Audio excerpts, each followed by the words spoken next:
Today we are start with our new chapter, surface chemistry. Surface chemistry क्या होता है? Surface chemistry तो इसको हम जानने से पहले, सरफेस केमिस्ट्री के बारे में जानने से पहले, इस चैप्टर के नाम के बारे में जानने से पहले हमें पता होना चाहिए बेसिक चीज वो क्या होता है, केमिस्ट्री। कि केमिस्ट्री क्या है। तो केमिस्ट्री की डेफिनेशंस क्या कहती है हमें? डेफिनेशन हमें ये कहती है कि it is the branch of science which deals with the study of chemical reactions are called chemistry. ये बहुत बेसिक डेफिनेशन मैंने आपके लिए लिखी है। इस बेसिक डेफिनेशन में मोस्ट ऑफ द थिंग्स आ गई है, जैसे कि ये साइंस की ब्रांच है जो स्टडी करने में हेल्प करती है केमिकल रिएक्शन। जो किसी भी तरह की केमिकल रिएक्शंस होगी पूरे केमिस्ट्री में, उसको हम स्टडी करते हैं इसके अंदर। ये साइंस की ब्रांच है। तो सरफेस केमिस्ट्री क्या हुआ?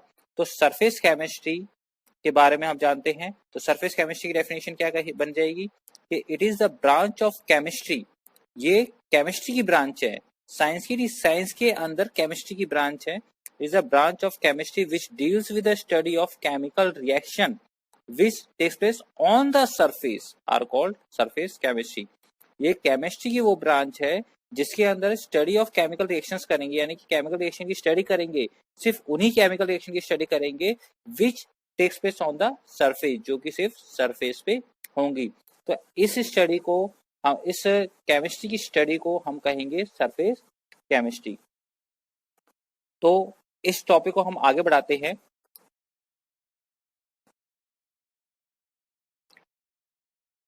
जो सरफेस केमिस्ट्री चैप्टर है इसको 3 टाइप्स में डिवाइड किया हुआ है, adsorption, colloidal solution and catalysis. और हम तीनों को ही स्टडी करेंगे वन बाय वन। तो आज स्टार्ट करते हैं हम एडजॉर्प्शन से। सबसे पहले एडजॉर्प्शन क्या होता है? स्पेलिंग सुनिए आप ध्यान से कि डी वर्ड आ रहा है, इसलिए मैंने डी को हाईलाइट किया हुआ है रेड कलर से कि ADSORPTION, एडजॉर्प्शन। ठीक, ये एब्जॉर्प्शन नहीं है जिसको हम सुनते आ रहे हैं। एब्जॉर्प्शन अलग वर्ड होता है, एडजॉर्प्शन अलग होता है। एब्जॉर्प्शन तो हमने सुना हुआ है, एब्जॉर्प्शन क्या होता है और एडजॉर्प्शन क्या होता है, लेकिन हमें यहाँ पे पढ़ना क्या है, एडजॉर्प्शन के बारे में। तो एडजॉर्प्शन क्या है तो इसके बारे में हम जान लेते हैं। तो हमने क्या चीज जानते हैं? हम जानते हैं एब्जॉर्प्शन कि कॉटन लिया और वाटर मॉलिक्यूल्स, जिस कभी हमारे उसमें वाटर बिखर जाता है तो हम क्या करते हैं, कॉटन से उसको एब्जॉर्ब कर लेते हैं इस फॉर्म में। तो यहाँ पे हमने देखा कि एब्जॉर्ब जो हुआ, कॉटन के जो वाटर के जो मॉलिक्यूल्स थे वो कॉटन में चारों तरफ एब्जॉर्ब हो गए, यानी कि पूरे उसमें स्प्रेड आउट हो गए, यूनिफॉर्मली डिस्ट्रीब्यूट हो गए उसके पार्टिकल्स, जैसे कि आपको यहाँ पे दिखाई दे रहा है। जबकि एडजॉर्प्शन क्या होता है तो इसके लिए एग्जांपल लेते हैं हम इंक और चौक का। तो हमने यहाँ पे ब्लू इंक ली हुई है और एक चौक पीस लिया हुआ है। अगर हम इस चौक को डिप करते हैं इंक के अंदर तो इसका जो कलर होगा वो कैसा हो जाएगा, ब्लू कलर। अब हमने इसको चौक को निकाला तो ब्लू कलर का हो गया। लेकिन अब इस ब्लू कलर को अगर हम ब्रेक करते हैं बीच में से, जब इसको ब्रेक करेंगे तो हमने देखा कि जो इसको साइड वाला जो पोर्शन है, यानी कि जो सिलेंड्रिकल वाला जो सर्कल वाला पोर्शन है बीच वाला, वो हमने जो ब्रेक किया तो हमने देखा कि अंदर वाला पोर्शन कैसा था, व्हाइट।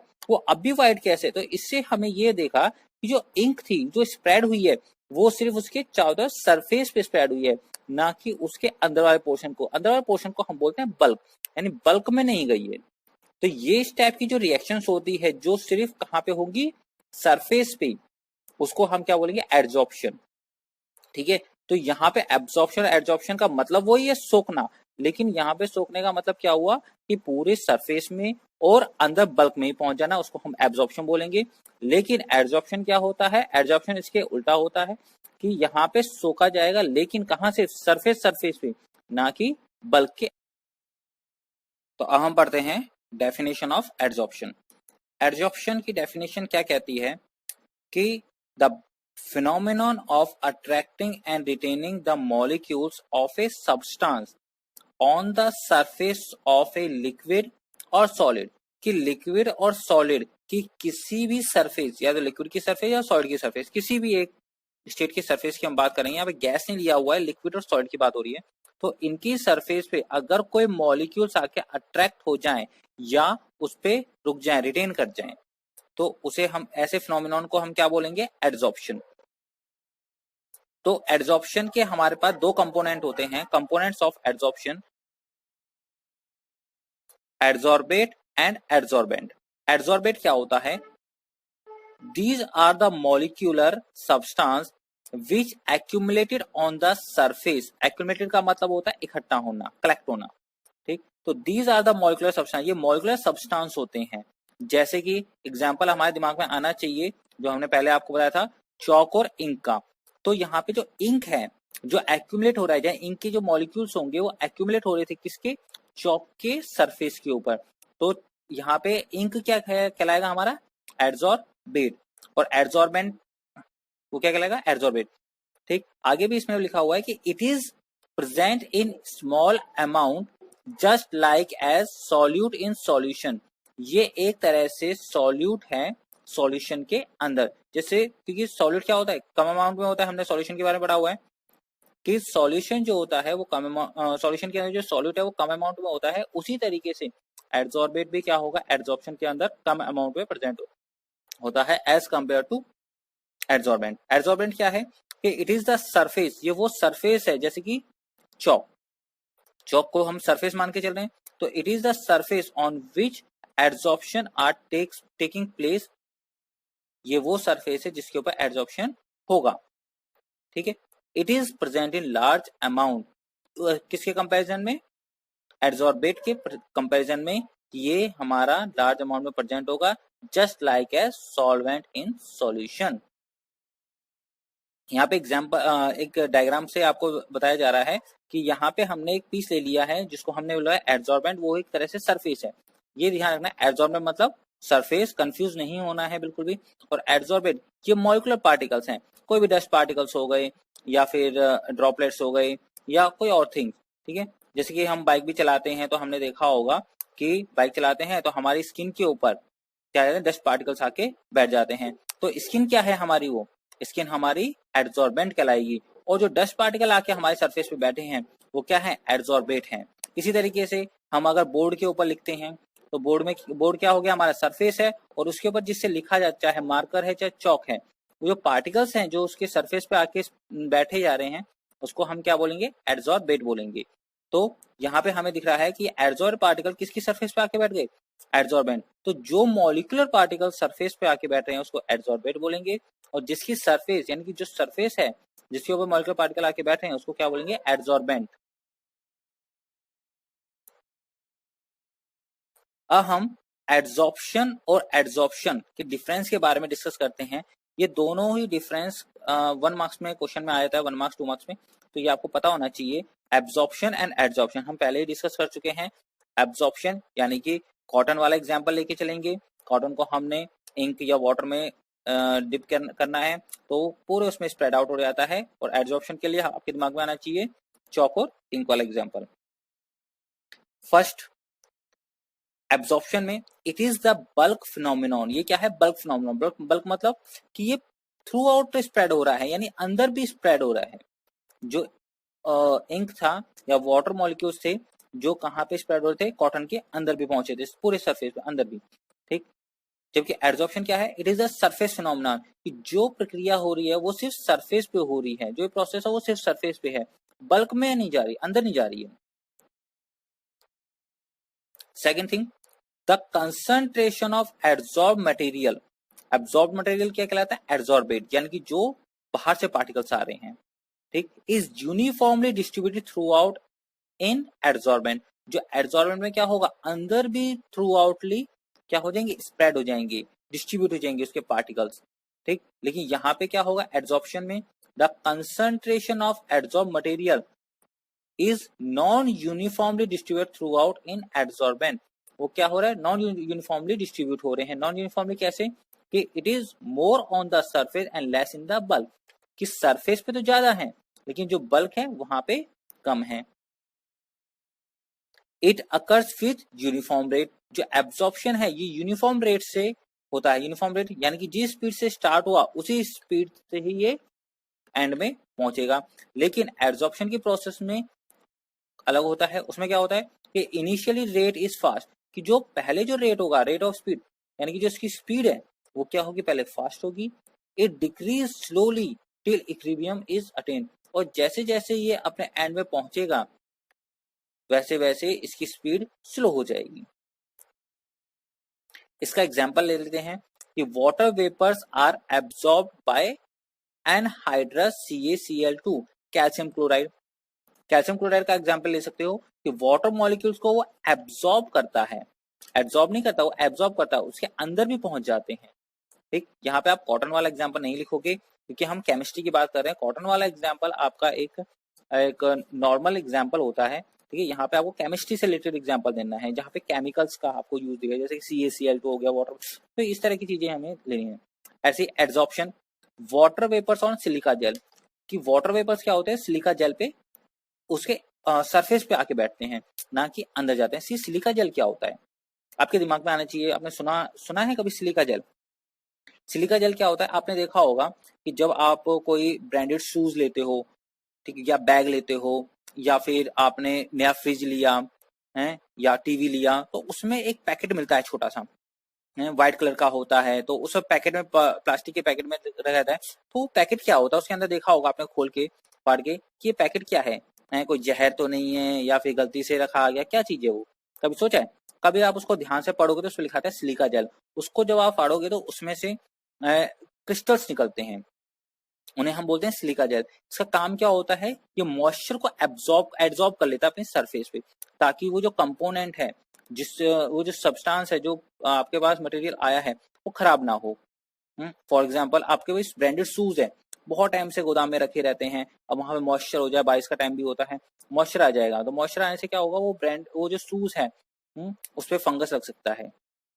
तो फंगस लगने से क्या होगा, वो खराब हो जाएगा। तो बेटर यही है कि उसमें मॉइस्चर ही ना लगे, मॉइस्चर नहीं लगेगा तो इस तरह की जो चीजें हैं वो आके नहीं होंगी। तो उस मॉइस्चर को बचाने के लिए ही उसको वहां पे सिलिका जेल के पैकेट्स रखे जाते हैं।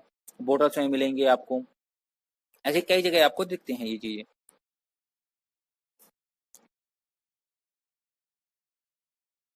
आगे बात करते हैं एप्लीकेशन ऑफ एड्सॉर्प्शन की। एड्सॉर्प्शन की क्या क्या एप्लीकेशन है, यूजेस क्या है, कहाँ कहाँ ये यूज होता है एड्सॉर्प्शन। तो सबसे पहले कि in the preparation of gas mask using activated charcoal to avoid poisonous gases. जो पॉइजनस गैसेस होती हैं, ये बहुत सारे आपने देखा होगा, जो माइनिंग की जाती है, कोल की माइनिंग या किसी और भी चीज की माइनिंग होती है, तो वहां पे जब मजदूर जाते हैं, वो अपने ऊपर एक मास्क लगा के जाते हैं। उस मास्क में क्या होता है, उसके जो सरफेस होती है उसके मास्क में, जहां से वो ब्रीथ करेंगे, तो वहां पे एक्टिवेटेड चारकोल लगाया जाता है। वो क्या करेगा, उसमें जो पॉइजनस गैसेस होती हैं वो उसके ऊपर एब्जॉर्ब हो जाती हैं, और जो प्योर एयर है यानी ऑक्सीजन है वो ही अंदर जा पाएगी।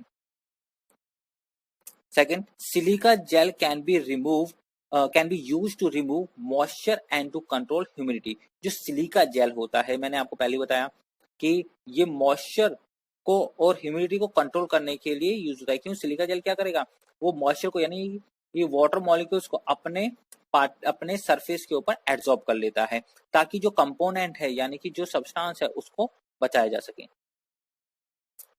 Charcoal is use for making high vacuum.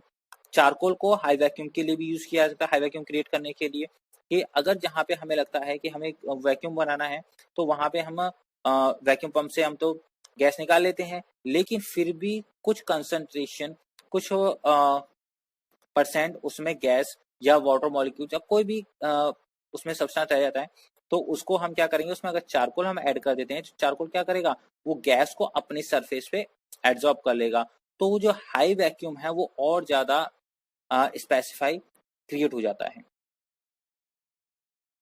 The cleansing action of soap and detergent, इसके बारे में हम स्टडी करेंगे इसी चैप्टर में, अगले टॉपिक में आने वाला है, लेकिन थोड़ा सा आपको वैसे बताते हैं कि सोप एंड डिटर्जेंट ये क्लींजिंग एक्शन में भी हेल्प करता है, कि ये इसके जो मॉलिक्यूल्स होते हैं वो अपनी सरफेस पे डर्ट को अट्रैक्ट कर लेता है, एब्जॉर्ब कर लेता है, ठीक है, जिसकी वजह से क्या होता है, क्लींजिंग होती है। Next, charcoal powder can remove coloured impurities from sugar और एनी अदर कलर्ड सॉल्यूशन। जो चारकोल पाउडर होता है इसको भी हम यूज कर सकते हैं किसके लिए? शुगर। आपने देखा होगा शुगर शुगर किससे बनती है? शुगर केन से बनती है। तो जो शुगर केन है, जब आपने गन्ने का रस पिया होगा तो आपने देखा होगा उसका कलर कैसा होता है? ग्रेइश कलर का होता है, ग्रीनिश कलर का होता है। तो और जब हम उसको, और हमें किससे मिलती है शुगर? गन्ने से मिलती है। तो उसका जो रस होता है, जब उसका कलर ही ऐसा है और उसको जब हीट करेंगे क्रिस्टल फॉर्म में कन्वर्ट करने के लिए, उसका कलर हो जाता है ब्लैक कलर। तो ब्लैक कलर, लेकिन जो हमारे पास जो शुगर आ रही है वो किस कलर की है? व्हाइट कलर की। तो उसमें जो डिफरेंस आ रहा है वो ब्लैक कलर की क्यों नहीं आई? तो उसमें हम चारकोल पाउडर ऐड किया जाता है। और चारकोल पाउडर क्या करता है? उस अनवांटेड कलर को अपने सरफेस पे एब्जॉर्ब कर लेता है और हमें जो आगे जो लिक्विड जाएगा, यानी कि जो कलर जाएगा वो कैसा होगा? वो व्हाइट कलर दिखाई देगा। इसी तरीके से और ऑर्गेनिक सब्सटेंस होते हैं कोई भी, तो उसमें अगर अनवांटेड कलर आता है कि हमें जो सॉल्यूशन चाहिए था वो तो ट्रांसपेरेंट चाहिए था, लेकिन वो येलोइश आ रहा है, तो येलोइश क्या? अनवांटेड पार्टिकल्स हैं, यानी अनवांटेड इम्प्योरिटीज है जिसके कारण वो कलर आ रहे हैं। तो उस इम्प्योरिटीज को ये अपनी सरफेस पे एब्जॉर्ब कर लेता है। तो ये काम हमारे यहाँ पे होते हैं। तो next, adsorption chromatography is used to purify and separate pigments or hormones etc. Adsorption chromatography के बारे में हमने लास्ट ईयर पढ़ा था। क्रोमेटोग्राफी क्या होता है कि कोई भी दो या तीन लिक्विड्स, इंक की हम बात कर लेते हैं, उसमें एग्जांपल था इंक का। तो इंक होता है वो आपस में क्या हो गए? मिक्स हो गया। अब हमें सेपरेट आउट करना है। तो सेपरेट आउट करने में क्या होगा कि सभी सब्सटेंस की अपना अपना एड्सॉर्प्शन स्केल होता है। ठीक, कुछ जल्दी से स्प्रेड हो जाए, एब्जॉर्ब हो जाएंगे, कुछ कम होते हैं। तो इसी बेसिस पे हम उसको सेपरेट आउट कर सकते हैं, प्यूरिफाई कर सकते हैं। तो ये कुछ इसकी एप्लीकेशंस थी हैं। और भी बहुत सारी एप्लीकेशंस हैं जिसके बारे में हम ज़्यादा डिस्कस नहीं करेंगे। ठीक है, आपसे पेपर में भी 2 या 3 एप्लीकेशंस के बारे में पूछा जाता है, आप इनमें से कोई भी 2 लिख सकते हो। Next, desorption. ये एक अलग डेफिनेशन है। डिसऑप्शन वर्ड से पता चलना चाहिए। डी जहाँ पे वर्ड आ जाए, डी का मतलब होता है डी रिमूव। ठीक है, तो ये अपोजिट होना है, रिमूव। ठीक है, तो एड्सॉर्प्शन का अपोजिट होता है ये the process of removing an adsorbed substance. ये प्रोसेस क्या है कि जो एड्सॉर्ब सब्सटेंस है, एड्सॉर्ब सब्सटेंस यानी कि एड्सॉर्बेट। ठीक है, तो एड्सॉर्बेट को रिमूव करना, इस प्रोसेस में क्या करेंगे? हम एड्सॉर्बेट को रिमूव करेंगे। कहां से? कौन सी सरफेस से? एड्सॉर्बेंट की सरफेस से। यानी कि it is the process of removal of adsorbed substance from the surface of adsorbent। Adsorbent की सरफेस से हम एड्सॉर्बेंट को रिमूव करेंगे तो उसे हम क्या बोल देंगे? डिसऑप्शन। इसका तो हम ये कह सकते हैं it is the reversible process of adsorption. और इसको एसिलेट कैसे किया जाता है? It can be acylated by increasing temperature. जैसे जैसे टेम्परेचर इंक्रीज करेंगे वैसे वैसे डिसऑप्शन की स्केल बढ़ता जाएगा, स्पीड बढ़ जाएगी। नेक्स्ट एक वर्ड आता है सॉप्शन। सॉप्शन बहुत इंपॉर्टेंट डेफिनेशन आती है इसके ऊपर कि what do you mean by sorption. तो सॉप्शन क्या होता है कि ए फिनोमेनॉन, ये एक फिनोमेनॉन है इन विच एड्सॉर्प्शन एंड एब्जॉर्प्शन, दोनों जो वर्ड आ गए, एड्सॉर्प्शन भी एंड एब्जॉर्प्शन भी, आर टेकिंग प्लेस साइमल्टेनियसली। एक ऐसी प्रोसेस यानी ऐसी प्रक्रिया जिसके अंदर एड्सॉर्प्शन और एब्जॉर्प्शन दोनों ही एक साथ होंगी। इसमें ये नहीं कह सकते कि एड्सॉर्प्शन हो रहा है कि एब्जॉर्प्शन होता है, यहाँ पे दोनों ही चीज हो रही हैं। इसका एग्जांपल हम लेते हैं डाइंग ऑन कॉटन फाइबर्स। जब डाई किया जाता है कॉटन फाइबर के ऊपर, इंक होती है, उसको हम कॉटन फाइबर के ऊपर हम क्या करते हैं? स्प्रेड करते हैं या हम डाई करते हैं। तो डाई करते तो उसमें हमने देखा कि वो सिर्फ सरफेस पे नहीं रहती, जो इंक है वो अंदर भी जाती है। तो इस तरह की जो एग्जाम्पल होते हैं उसको हम बोलते हैं सॉप्शन, की सरफेस पे भी है डाई और अंदर भी गई है, तो उसको हम क्या बोलेंगे? सॉप्शन।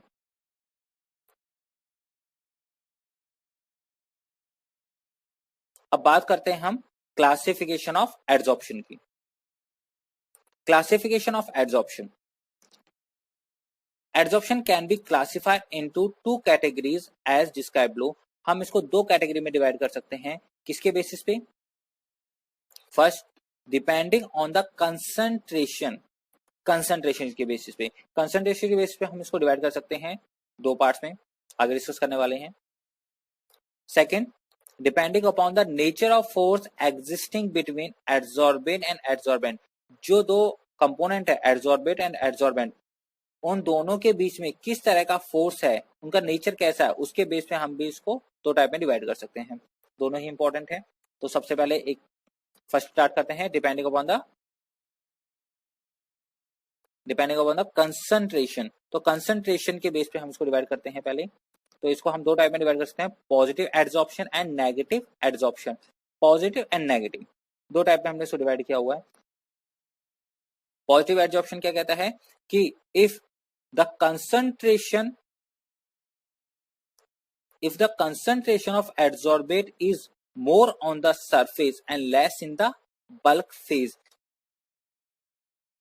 कि जो कंसंट्रेशन है एड्सॉर्बेट पार्टिकल्स के, आपको यहाँ पे दिखाई दे रहा होगा नीचे रेड कलर के जो बॉल्स हैं यानी कि मॉलिक्यूल्स हैं, इनको हम क्या बोलेंगे एड्सॉर्बेट। और यहाँ पे जो ग्रीन कलर का सरफेस है, ओवल टाइप का सरफेस रखा हुआ है, तो इसको हम क्या बोलेंगे, ये है सरफेस है यानी कि एड्सॉर्बेंट है। ठीक, तो इसमें हम क्या देखते हैं कि ऊपर एक सरफेस है और अंदर वाला जो पोर्शन था उसको हम बोलते हैं बल्क। ये अंदर वाला जो पोर्शन आपको दिखाई दे रहा है ये बल्क कहलाएगा। हमने देखा इसके अंदर कि जब ये इस पे स्प्रेड हुए, ठीक है, इसे एड्सॉर्प्शन हुआ, तो हमने देखा कि जो एड्सॉर्बेड पार्टिकल है वो मोर ऑन द सरफेस, वो सरफेस पे तो ज्यादा है और बल्क में कम है, बल्क में है ही नहीं, ना के बराबर है। ठीक, तो इसको हम बोलेंगे positive adsorption. On the other hand, if the concentration of adsorbate is more on the bulk phase and less on the surface, कि bulk phase में तो ज्यादा है, अंदर की तरफ ज्यादा है और सरफेस पे कम है। ठीक है, यानी यूनिफॉर्मली डिस्ट्रीब्यूट नहीं हुआ। एड्सॉर्प्शन में यूनिफॉर्म डिस्ट्रीब्यूट नहीं होता है, एब्जॉर्प्शन में यूनिफॉर्म डिस्ट्रीब्यूट है, इसमें नॉन यूनिफॉर्मली डिस्ट्रीब्यूट हो रहा है। तो अंदर की तरफ ज्यादा है मॉलिक्यूल्स और बाहर की तरफ कम है, कुछ इस तरीके से। अब यहाँ पे आपको दिख रहा है कि अंदर वाले बल्क वाले एरिया में एक जगह इकट्ठे हो गए हैं, कंसंट्रेट हो गए, और बाहर की तरफ ये कम है। इसका एग्जांपल लेते हैं हम। When a concentrated solution of KCl is shaken with blood charcoal, कि अगर कंसंट्रेटेड सॉल्यूशन KCl का लिया जाए, ब्लड चारकोल के साथ शेक किया जाए, तो उसमें क्या होगा, जो एड्सॉर्प्शन होगा किसका, KCl का, वो कहां पे होगा, ऊपर। ठीक है,